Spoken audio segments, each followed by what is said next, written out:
J'avais fait une vidéo il n'y a pas si longtemps qui disait que le no-code version Microsoft, ça existait et c'était plutôt pas mal, c'était mieux que ce qu'on pensait. Cette vidéo a eu pas mal de succès et donc il y a une petite suite à cette vidéo, c'est que je vous avais promis qu'on allait regarder Microsoft Loop ensemble. Loop, c'est quoi ? Déjà, ça se traduit par boucle en français, et donc la traduction que vous verrez sur le site, parfois c'est un petit peu étrange. On vous parle de boucle un peu partout, mais enfin bon, peu importe. En réalité, Microsoft Loop, c'est un peu un clone de Notion, c'est une copie euh, en même temps moins bien et en même temps meilleure. Il y a des choses intéressantes dans ce qu'ils font chez Microsoft quand même, et dans tout ce qu'ils essaient de développer comme écosystème. Et si jamais vous aimez Notion, si vous avez envie d'utiliser Notion dans votre entreprise, mais que votre DSI ne va pas vous laisser faire, eh ben Microsoft Loop, c'est quand même quelque chose qui se rapproche, on va dire ça comme ça. Je vais vous montrer comment est-ce qu'on donne accès aux utilisateurs à Microsoft Loop, parce que c'est pas si simple que ça. C'est pas comme si c'était un truc où tu cliques et puis tu as accès. Pas tout à fait. Et puis on va faire nos premiers tests, on va regarder dans quoi ça fonctionne avec Outlook, avec Teams, avec 2-3 applications Microsoft. Et on va voir un petit peu quelles sont les limites et quelles sont les forces de l'outil.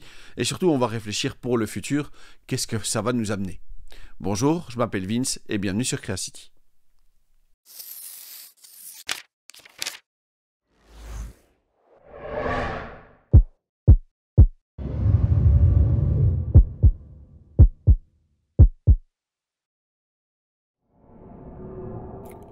Alors au niveau de l'installation de Microsoft Loop, c'est déjà une aventure en soi, donc on va y aller petit à petit. On va d'abord aller sur admin.microsoft.com, donc l'interface d'administration de votre compte Microsoft 365.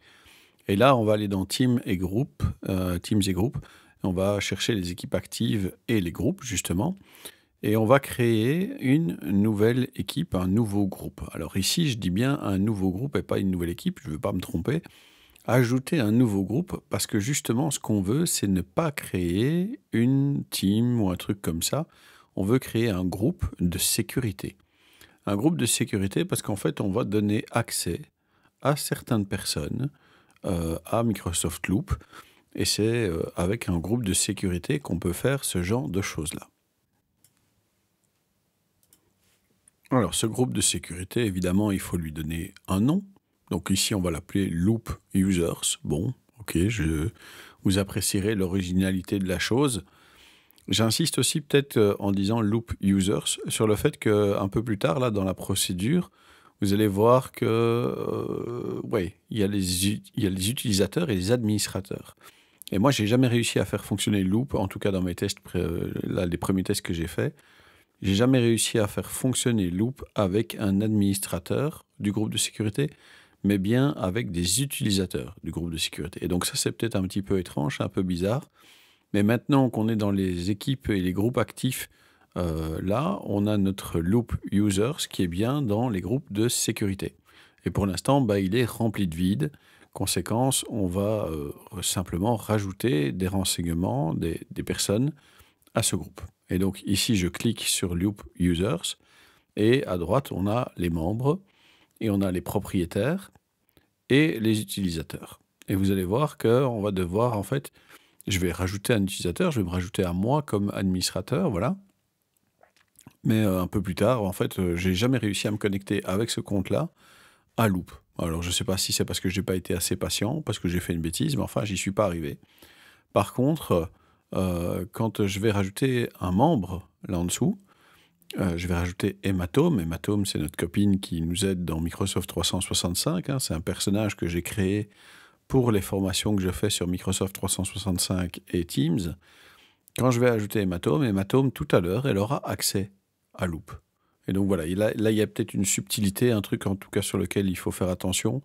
Moi, ça m'a fait perdre quand même, je vais dire 10 minutes, un quart d'heure, c'est pas énorme. Mais en tout cas, c'était étonnant et peut-être un peu frustrant comme expérience. Ok, entre-temps, notre équipe, notre groupe de sécurité est fait. On lui a ajouté un administrateur et on lui a ajouté un membre. On pourrait ajouter toute une équipe d'ailleurs aussi en passant. Donc je pourrais ajouter en une fois tous les membres d'un groupe comme par exemple une équipe 365. Ok, tout ça c'est bien. Bon, pour la suite, évidemment, on est dans le monde Microsoft, donc ça ne peut pas être simple, sinon c'est beaucoup moins comique. Et pour aller, pour la suite de notre procédure, il faut aller maintenant sur config.office.com. Oui, je sais, mais c'est pas grave, on va y aller. On va s'identifier là dans config.office.com et surtout ce qu'on va faire, on va créer une stratégie. On va aller dans les gestions des stratégies et on va créer une policy, une stratégie de sécurité là que j'appelle Loop Policy parce que finalement, encore une fois, pourquoi être original? C'est pas nécessaire. On va rajouter un groupe. Le groupe, c'est le groupe qu'on a rajouté tout à l'heure. C'est notre groupe de sécurité. Loop Users. Vous voyez d'ailleurs qu'on ne voit pas tous les autres groupes de l'account. On ne voit que les groupes de sécurité. C'est logique puisque c'est une policy qu'on est en train de rajouter. Et donc, on va enregistrer là notre groupe comme faisant partie de la policy qu'on est en train de créer, de la stratégie qu'on est en train de créer. On va ensuite rajouter des stratégies à ce groupe. Et là, c'est là qu'il va falloir utiliser le critère de recherche parce qu'en réalité, il y a 3 stratégies loop qu'il va falloir ajouter à nos utilisateurs. Et donc, on tape loop ici en haut à droite. On se retrouve avec les 3 policies. Et pour chacune d'elles, tout simplement, ce qu'on va faire, c'est qu'on va activer. Et donc, on va chaque fois cliquer dessus. On va prendre le paramètre de configuration et activer. Et en réalité, après, on a fini. Et oui, je sais, ça paraît étonnant, mais en réalité, derrière, c'est terminé. On fait suivant. Et on a créé, à ce moment-là, voilà, on crée ici en bas à droite, enfin au milieu, on crée avec le dernier bouton, là en dessous.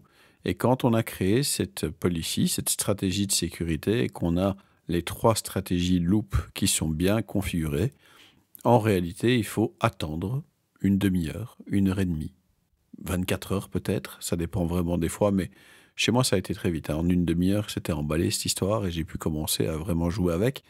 Donc voilà, il faut avoir peut-être un peu de chance dans cette histoire-là.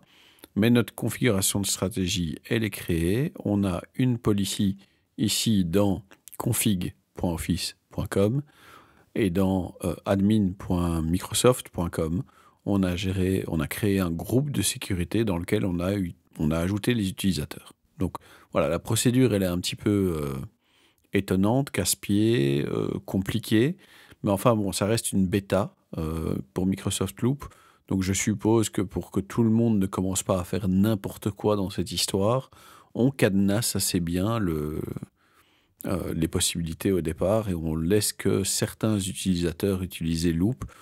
Ça enclenche quand même pas mal de choses derrière. C'est pas complètement étonnant de se retrouver avec un système dans lequel la porte d'entrée, tout le monde ne trouve pas, tout le monde n'a pas la clé. Et c'est pas si simple que ça de trouver même la porte. Bon, voilà. En tout cas, maintenant, vous avez la recette. Vous devriez pouvoir vous en sortir.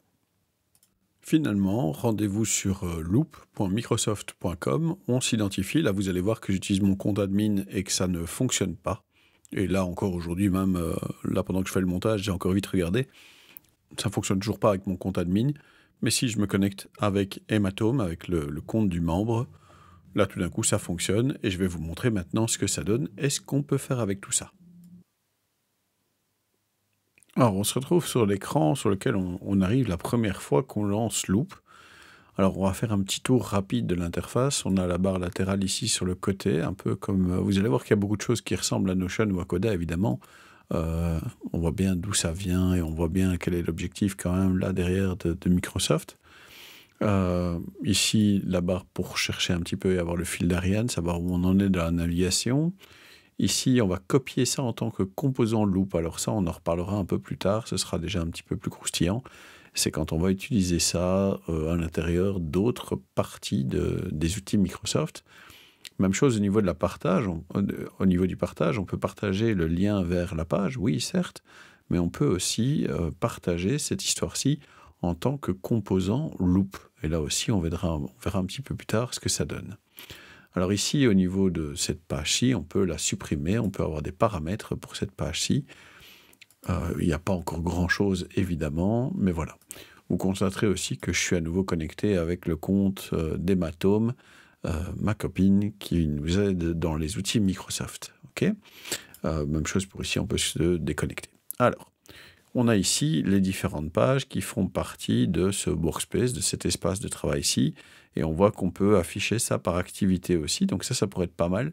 Soit on a une hiérarchie de pages, soit on peut y aller avec les dernières pages vues. On a aussi ici, comme dans Notion, une hiérarchie de pages qui est bien décalée. Je ne dirais pas que c'est plus joli que Notion, mais en tout cas, l'aspect visuel est différent en tout cas. On peut effectivement faire une nouvelle page, on peut faire des nouvelles pages dans les nouvelles pages, donc voilà, on peut y aller, hein, on peut vraiment aller pas mal, assez loin quand même dans la hiérarchie des choses. Et puis, on a ici cet espace de travail, Getting Started, avec lequel on peut faire un nouvel espace de travail, on peut parcourir tous les espaces de travail. Et donc ici, ce qu'on va faire, c'est que je vais créer un nouvel espace de travail que je vais appeler InstitNet. C'est la plateforme sur laquelle je développe les outils pour les écoles, entre autres par exemple les CréApps, les 5 applications pour aider les écoles au niveau administratif et règles. Et donc ici, j'ai créé voilà, ce petit truc. Et ce que je vais rajouter, c'est une petite émoticône. Voilà, est-ce qu'il y a quelque chose au niveau école? Voilà, on peut même l'écrire en français, c'est merveilleux. On va mettre cette petite icône-ci, on va créer, voilà, un StitNet. Histoire de repartir de rien, on peut ajouter une icône, ajouter une couverture. Encore une fois, c'est pas comme si c'était vraiment très très différent de ce que Notion propose. On a les templates ici en dessous, les modèles avec, voilà, encore une fois, toujours les mêmes idées. Et ce qu'on va faire ici, c'est qu'on a aussi, voilà, des idées qu'on peut rajouter là, on en reparlera. C'est un petit peu une zone de vidage de cerveau ici, hein, un peu comme une inbox où on peut rajouter des pages au fur et à mesure. Elles ne sont pas vraiment dans un workspace, mais c'est des pages qu'on peut comme ça, on peut y aller à la volée et on peut lâcher un petit peu ce qu'on a dans la tête, histoire de ne pas le perdre, ce qui est plutôt une bonne idée aussi, hein. C'est des idées, c'est des pages qui sont hors d'un workspace. Alors, je reviens sur ma page ici qui n'a pas de titre et je vais créer ma première page avec quelque chose d'assez dingue, c'est que, vous vous en doutez, on a la barre oblique pour insérer des outils, pour insérer des blocs, et le @ pour rechercher. On peut faire des mentions, pour rechercher des pages. Vraiment, encore une fois, un pur clone de Notion. Et de mon point de vue, c'est même pas une mauvaise chose que ce soit un clone de Notion, parce que quelque part, pour ceux qui voudraient utiliser Notion, mais dont l'entreprise ne l'accepte pas, le DSI n'accepte pas qu'on aille faire du shadow IT et qu'on utilise des outils qui ne sont pas dans la stack qui sont prévus par la DSI, ben vous avez comme un outil là qui va se rapprocher de ce que vous avez peut-être eu envie de construire sur le côté, que vous vous disiez, oh, dans Microsoft, on n'a pas un outil pareil, etc. Évidemment que c'est de la copie pure et dure, que c'est, ok, du pompage à fond, ça c'est certain, mais pourquoi pas, si ça vous permet d'être plus efficace quelque part, je vais jamais me plaindre qu'on partage les bonnes idées. Alors, qu'est-ce qu'on peut faire avec ça? Avec la barre oblique, ben voilà, là encore une fois, c'est pas comme si vous étiez vraiment choqué. Alors évidemment, la liste de choses qu'on a pour l'instant est beaucoup moins grande. L'histoire des bases de données n'y est pas encore, ou en tout cas pas de la manière dont on pourrait la vouloir, en tout cas dans Notion. Mais admettons ici que j'ai mon premier titre. Voilà, un peu comme dans Notion, j'ai mes 6 petits points, je peux créer un composant de boucle. Alors ça, on va y revenir aussi, c'est un loop component, mais il n'y a pas ici vraiment de moyen de transformer ceci en autre chose pour l'instant, à moins de venir là et de dire, ben, encore une fois, ici H1, H2, H3, je vais changer ceci et je vais revenir ici pour faire paragraphe. Donc c'est moins fluide, mais c'est possible un peu de la même manière. C'est juste que les 6 petits points ici ne servent pas encore tout à fait à la même chose que ce qu'on a dans Notion. Encore une fois, c'est pas si grave que ça. Surtout que, voilà, encore une fois, je peux très vite revenir là et faire ceci. OK. Donc, vous voyez que je peux faire appel à des personnes. Donc, encore une fois, si j'utilise Emma Tome, voilà, je peux appeler hématome, je peux mentionner hématome dans l'histoire. Alors là, effectivement, je m'auto-mentionne, mais c'est pas bien grave. Je peux rajouter ici, boum, une réaction à ceci. Bon, il y a des choses qui doivent s'améliorer, mais vous voyez qu'ici, au niveau de tout ça, c'est pas complètement dingue. Mais c'est pas complètement mauvais non plus. Si je fais un tableau, j'ai un tableau, ça n'est pas une base de données à la Notion réellement. Prénom et nom. fois double-cliquer parce qu'on ne change pas le truc comme ça. Ici, je vais insérer une colonne à droite. Et cette colonne, je vais lui donner un type, modifier le type de colonne. Et donc ici, je n'ai pas vraiment de formule et de choses comme ça, mais bon, il y a quand même un nombre, il y a quand même une date. Donc par exemple, si je mets Vincent, voilà, et que je mets, j'ai la possibilité de mettre une date, alors, oula, ça va vite être ennuyant cette histoire, donc je vais juste mettre 22 octobre comme ça. Est-ce que je peux le changer à la main? Non, pas vraiment. On dirait qu'on ne peut pas rentrer en tout cas des choses à la main. Si j'ai save, non, je ne peux pas taper ici dedans quelque chose. Il faut que je sélectionne ça comme ça et c'est pas hyper pratique parce que si je dois mettre 1978, donc ma date de naissance, on est mal barré quand même. On est parti pour quelques clics d'enfer, donc voilà, bon, admettons. Donc ici, on avait un champ de date. Je vais encore ajouter une colonne à droite avec modifier le type de colonne, mettre des nombres. Alors, est-ce qu'on a des paramètres suffisants, supplémentaires? Donc, par exemple, j'écris 14, ça marche. Si j'écris 14,5, non. Donc, 14,78. Ah, là, oui. Là, c'est bon, on dirait. Oui, mais non, parce que là, c'est censé 34,79, mais non. Bon, ok. Moyenne contre... Ok, donc ça c'est pas mal, il y a la moyenne, la somme et le nombre d'items. Bon, maintenant, on se retrouve effectivement à faire le partage, et donc je pourrais partager l'espace de travail, ok, très bien. Je pourrais partager un lien vers la page, et on peut changer les paramètres de confidentialité. Est-ce que je vais pouvoir ajouter quelqu'un d'autre? Et voilà, et je peux copier mon lien et l'envoyer. Bon, pas mal. Alors là où c'est peut-être un peu plus intéressant et là où ça devient un petit peu plus croustillant, c'est qu'on va faire des composants loop aussi. Alors les composants loop, celui-là je vais le mettre ici, je vais le copier, tac, ok. Alors c'est quand on arrive dans Outlook qu'on va pouvoir vraiment jouer avec ce composant loop qu'on a créé tout à l'heure. Et on voit ici que déjà dans mes messages, j'ai déjà ce composant loop qui est à l'intérieur du mail qu'on a envoyé. Pourquoi est-ce que j'ai reçu ce mail-là? Parce qu'on m'a mentionné tout à l'heure, vous vous souvenez? Hématome s'est auto-mentionné et donc elle reçoit un mail et dans ce mail, je peux continuer déjà à jouer avec mon loop et donc je peux rajouter ici à travers le mail même déjà quelque chose et donc je peux choisir une date, mettons je vais prendre le 1er avril, bonne blague, et si je le mets à jour ici, donc si je l'utilise ici, tout simplement, ce qui va se passer, c'est que du côté de ma première page, ça se met à jour automatiquement. Mais admettons que vous n'avez pas envie de commencer à mentionner tout le monde dans le document, vous pouvez aussi tout simplement faire un nouvel email, l'envoyer à, ici je vais l'envoyer à, voilà, et vous pouvez aussi tout simplement faire le coller du lien, le lien qu'on avait créé ici, hein, je vous rappelle, partager, composant loop, voilà, je prends ceci, je fais copier, je viens ici, je me mets là, et boum, et je colle.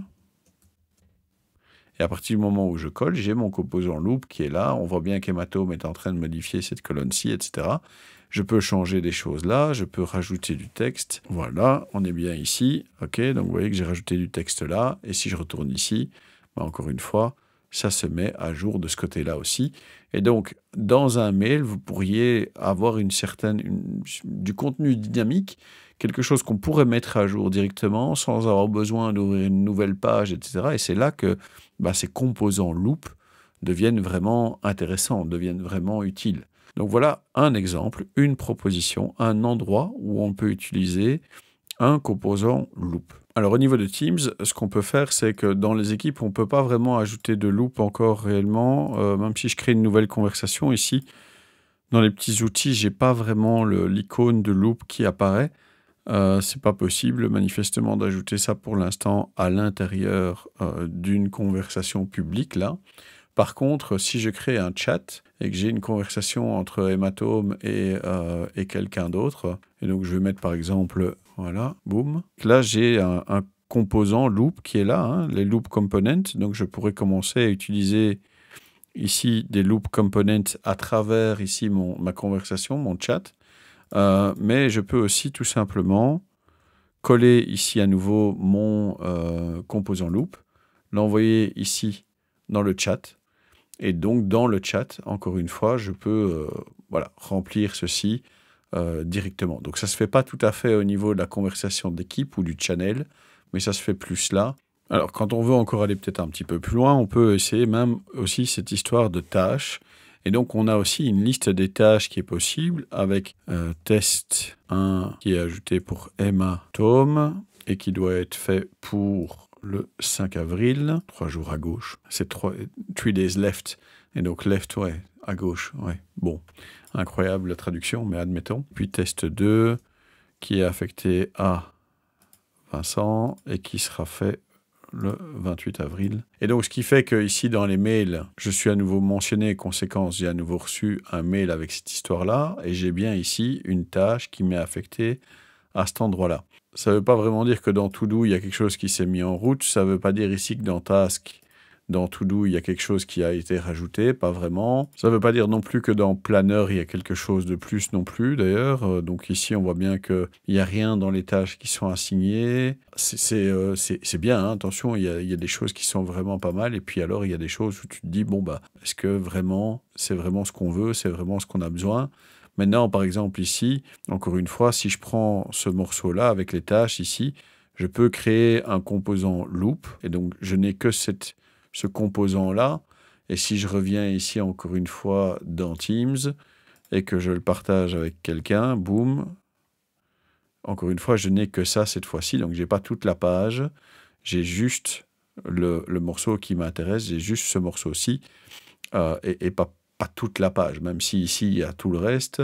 Ici, il y a le morceau qui m'intéresse spécifiquement dans cette page. Donc voilà, il y a quand même des choses qui sont intéressantes dans la démarche, il y a des choses qui sont quand même plutôt pas mal. Évidemment, c'est encore un peu rustre, évidemment, c'est encore un petit peu faible, évidemment qu'il y a toute une série de choses qui manquent. Mais n'empêche que j'aime assez bien l'approche personnellement. Je trouve qu'esthétiquement, ça reste pas si mal que ça. Que cette histoire de partage dans Outlook, par exemple, c'est assez chouette parce que finalement, au lieu de commencer à s'échanger des fichiers dans tous les sens, etc., pour des cas assez simples, eh bien voilà, on remplit ça même à travers le mail, on n'a pas besoin de commencer à envoyer une réponse, tout le monde vient un petit peu rajouter ses renseignements, ses trucs. Je trouve ça pas si mal que ça. Dites-moi en tout cas ce que vous voudriez que je teste, posez-moi les questions qui vous turlupinent, qui vous ennuient, pour lesquelles vous vous dites « Ah tiens, mais et si, et si, et si ?» Et moi j'essaierai peut-être de faire des prochains tests, peut-être aussi de faire un petit live avec quelqu'un de chez Microsoft pour qu'on aille un peu plus loin dans cette histoire et qu'il nous montre un petit peu plus ce qui est possible ou même peut-être le futur, en tout cas, de cet outil. Ça m'intéresserait aussi. Je pense qu'on a montré pas mal de choses déjà. J'espère que vous allez bien vous amuser avec ça, en tout cas. Voilà, alors cette première découverte, ça n'est que ça. C'était de 1, l'occasion de vous montrer comment on y a accès, de 2, de vous montrer quelques premiers tests, de vous montrer un petit peu ce qui est possible. Évidemment qu'il y a encore beaucoup de choses à faire. Évidemment que ça n'est qu'un début, ça n'est qu'une première bêta ouverte, ça n'est que le départ de tout ça, mais je trouve que c'est intéressant. Et je trouve que ça montre quand même le chemin que Microsoft prend ces dernières années avec la Power Platform, avec Power Apps, avec Power Automate, avec ce qui vient avec Virtual Agent. Il y a plein de choses qui sont vraiment intéressantes et peut-être que avec Bing AI, avec ce qu'ils font là du côté de l'intelligence artificielle chez Microsoft avec Copilot, dont il va falloir qu'on parle aussi, je pense qu'ils sont pas si mal que ça. Et si vous aimez les outils no-code et que vous êtes obligé de fonctionner dans l'écosystème Microsoft 365, vous n'êtes pas si mal loti que ça. Encore une fois, je m'appelle Vince et je vous remercie d'avoir regardé cette vidéo. N'oubliez pas d'aimer, de commenter, de partager, de vous abonner et de faire sonner la cloche. Soyez sympa dans les commentaires parce que les trolls, c'est uniquement chouette quand ça danse, ça chante ou ça fait des câlins. Puissons-nous nous revoir bientôt. Merci et au revoir.